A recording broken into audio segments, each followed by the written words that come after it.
So it'd be great to hear sort of what you've been up to, and I feel like this administration is moving at the speed of a startup, which is something that you know a lot about, but it's moving at breakneck speed. It came in with a plan, with promises. Oh, and by the way, the other big point from last summer was free Ross. And definitely a huge campaign promise. So, we just had the first 100 days in the administration, and it's just incredible how much the president's gotten done just in the area of crypto. It's really amazing. I mean, I never do this, but there was so much that's happened in the last 100 days. I have to pull out my cheat sheet. I hope that's okay. Yeah, how much time do we have? I know, but this might take a little while. Let me just highlight a few of the most important things. So first of all, you're right that on the president's first full day in office, he pardoned Ross Ulbricht. So that was... 2 days later, he signed a week one executive order to promote U.S. leadership in digital assets. That EO prohibited CBDCs. It ordered the end of Operation Choke Point 2.0, and it created our President's Working Group on Digital Assets that I'll get to in a second. In March, he established the Strategic Bitcoin Reserve, which treats Bitcoin as a reserve asset of the United States for the first time. And then we also hosted the first Digital Assets Summit at the White House, which is the first time that digital assets or crypto has been treated in that way as an industry that's arrived. There's also been a ton of work that's been done on the sort of agency rulemaking side. The president rescinded the IRS's DeFi broker rule. We rescinded SAB 121, which effectively prevented banks from getting into custody of Bitcoin. The DOJ ended its regulation by prosecution approach, which ended these aggressive legal actions against digital asset firms without telling them what the rules are. I mean, we had this approach under Gensler where he would say, well, just come in and talk to us.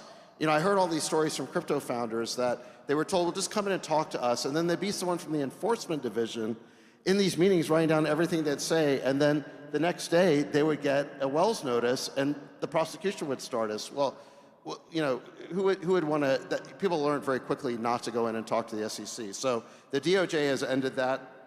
The SEC has established a crypto task force to provide regulatory clarity. Hester Peirce has done an amazing job with this. The Federal Reserve Board, the OCC, and FDIC have all issued favorable guidance for banks to engage in crypto-related activities, which I think is a very important step to further mainstreaming crypto adoption. And then my personal favorite is that the administration defunded the CFPB, which is Elizabeth Warren's personal regulatory agency. This was her personal goon squad to terrorize crypto companies, and that got defunded. So that's just a small sample of what's been accomplished in just the first 100 days. Is pretty incredible. And then, you heard from Senator Hagerty a minute ago what's happening on Capitol Hill. There's the stablecoin bill's about to pass, the Genius Act, and then I don't think that's going to be the end of it. I think on the heels of that, there's also a market structure bill that's coming that I think will also likely pass before August. And the point of the market structure bill is to enshrine all of the new rules that we've put in place into law, so that a future Gary Gensler can't just unwind everything that we've done.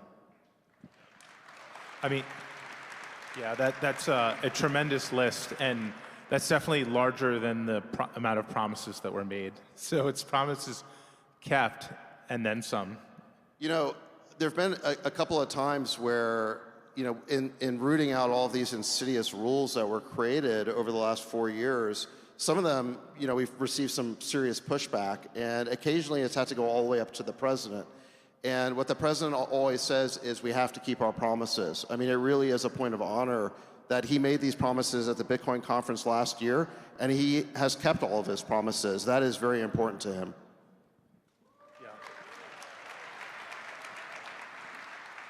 Yeah, the other thing is that strikes me is that we always want startups coming out of dorm rooms, not the boardroom of a law firm. And that's been the state of play in crypto, in our industry, in Bitcoin for the better part of the last decade. I mean, we feel like we've been building into a headwind for a decade, and now finally we're building with a bit of a tailwind. And what does that look like? And I always view the Bitcoin price as a proxy for how early it is. And I think we think that Bitcoin is obviously orange is the new gold. So Bitcoin is gold 2.0. And that's been true since day one. And so at $100,000 Bitcoin, that's exciting. But if you take 21 million into the above ground market price of gold, really it should be $1 million a coin easily, and then some. So we often talk about baseball games as being sort of the metric for how early things are, and we're literally in the first inning. And let me tell you, this game's going to overtime. So buckle up.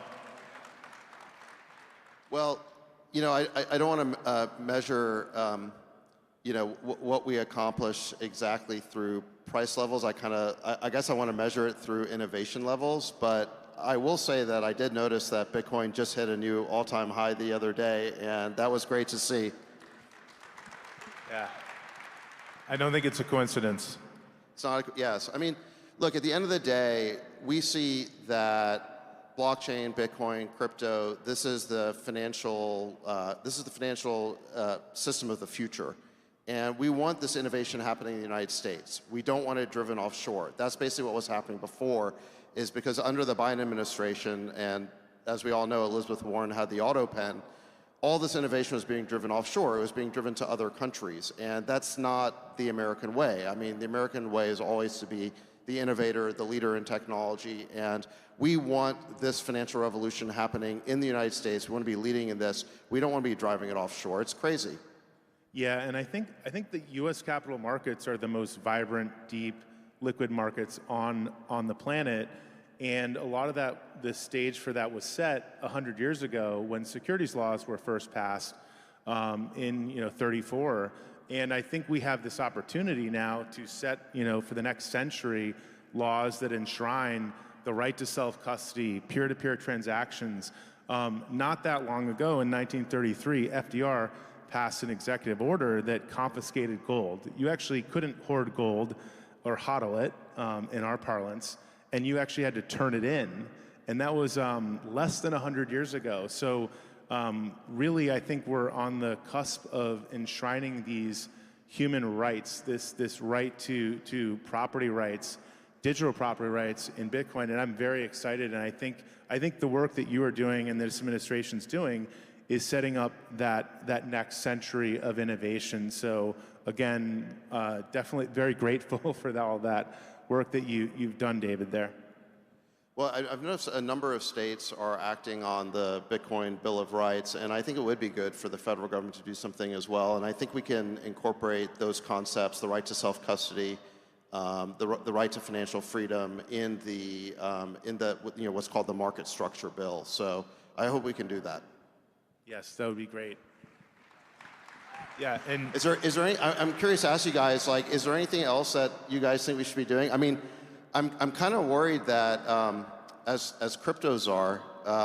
By the way, I never expected to be in government at all. I mean, like you guys, I hosted that dinner for the president of June of last year, and I never could have predicted that it would end up with me taking a role in government and being on the stage with you guys here now. But I guess things, we've been moving so fast to correct all these things. In terms of the legislation that's moving on Capitol Hill, in terms of rooting out all of the regulations, the agencies and departments. I think by August we might have achieved the crypto agenda in Washington. I think. I mean, what else are we missing? What else should we be doing next? What would you guys like to see? What else is on your wish list? I'm curious here what else do you guys would like to see? Do you want to go first, Tyler? Or?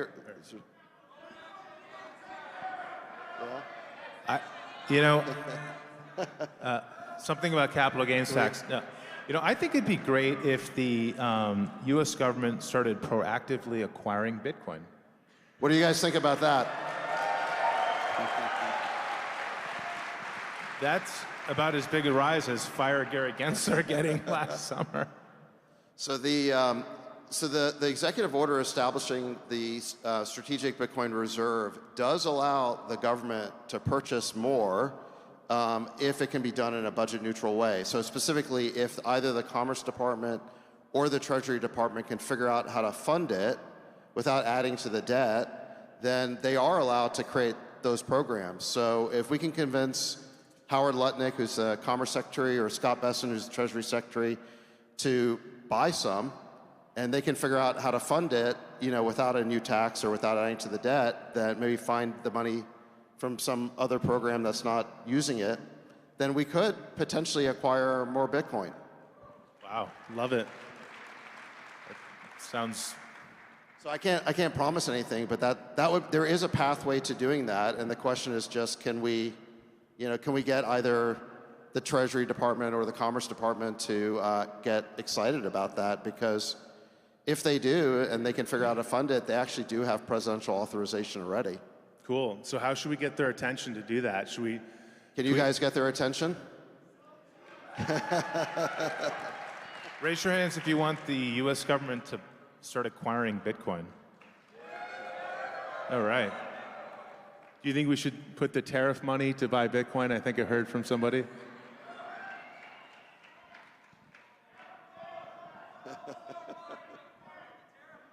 Yeah, okay, Yeah. buy the dip. I Bitcoin with the tariff money. Cool. So what do you think so one of the things, David, I think also is the AI crossover with Bitcoin, and I think talking about building like financial infrastructure in the US and how that's an issue of national security and innovation. And Bitcoin mining, for example, the GPUs, those are the same chips that power AI. And I think it's really cool that they're all sort of meeting together. And how do you think about like the next 100 days or the next couple of years?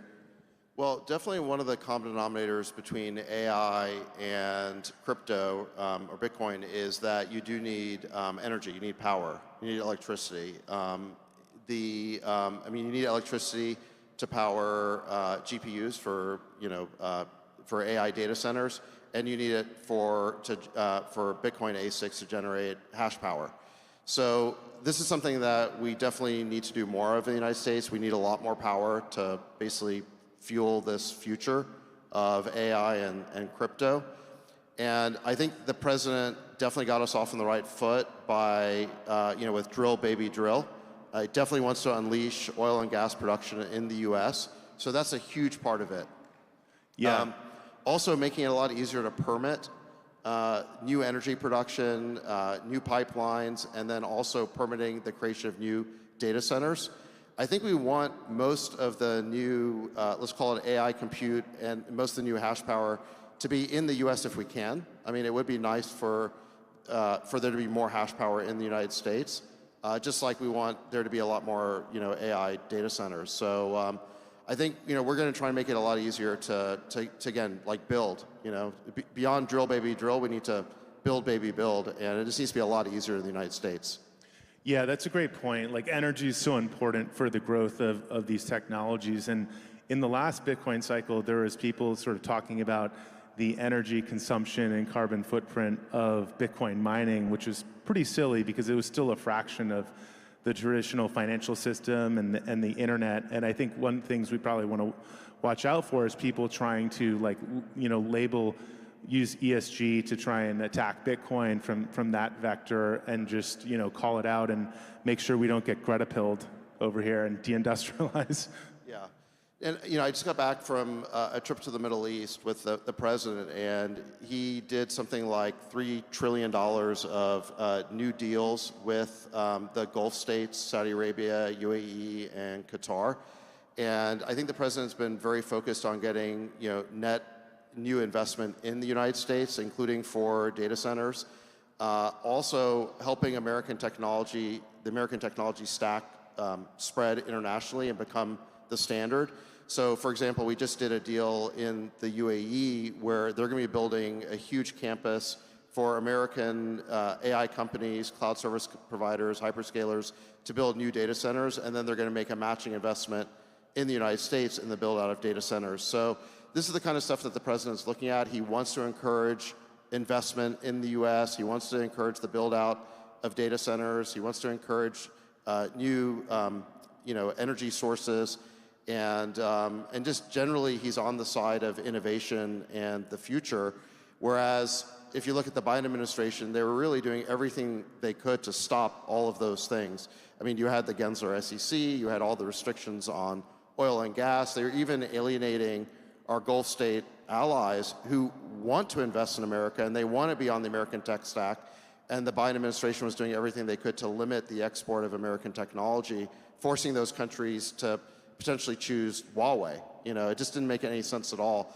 So I feel like what we have in Washington right now is just a sea change. It's just a total comprehensive shift from being anti-innovation to being pro-innovation and being, much more future-oriented and getting all the obstacles out of the way and helping the private sector innovate. And it's really just been incredible. It's been really fun to be part of. Like I said, I never anticipated that I'd be part of this administration. I'm just a guy from Silicon Valley who hosted a dinner, and then the next thing you know, I'm helping to drive this agenda in Washington. But I think that it's been really incredible to be part of and see the whole thing take shape.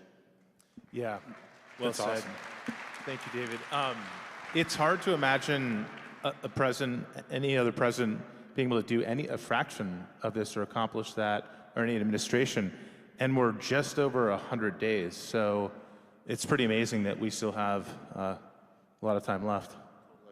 No, it's incredible. I mean, we're basically 4 months in, so we still have over 3.5 years. So I think just what we can accomplish over the next few years is going to be really incredible. What all of you guys are going to accomplish with Bitcoin is going to be incredible, and to the moon, right? To the moon. Right. Well said. Thanks, everyone. All right, thank you.